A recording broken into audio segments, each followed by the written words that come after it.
kita nak mula Jaya baru daripada bulatan Yayasan Sarawak sampailah ke Pantai Damai.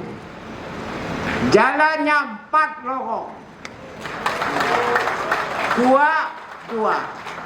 Dua lorong menuju Kuching, 2 lorong pergi Santubong, 2 lorong, 4. Mana? Tambah jambatan. Jambatan Santubong, pola. Mudahnya apa 2 lorong? Tuaksa bola, jambatan Santubong.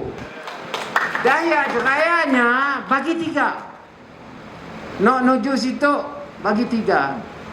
Sikit pakai ART sampai situ yo. Nombor sudah tulis lah. Tok Zaidi pun pasal lah tu. Anak Santubong juga.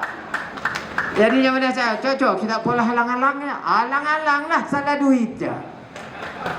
ART sampai situ daya special lane pakai wang basikal, wang naik exercise special lane untuk motosikal dan basikal. Jadi yang 4 lorong masuk situ rega, jangan tanya lah, ya tanggungjawab kami cari duit. Tapi kos boleh tahan juga, kita fikir aja dari kawasan Denan Wisma Denan sampai ke jambatan dah berapa, sampai ke jambatan lagi ya berapa, dari jambatan ke Santubong berapa, nyak 3 tu. Tapi pola sekali saya bergencit. Jadi saya minta kerjasama kita dalam masa 3 tahun tu. Banyak kerja ngantuk tu.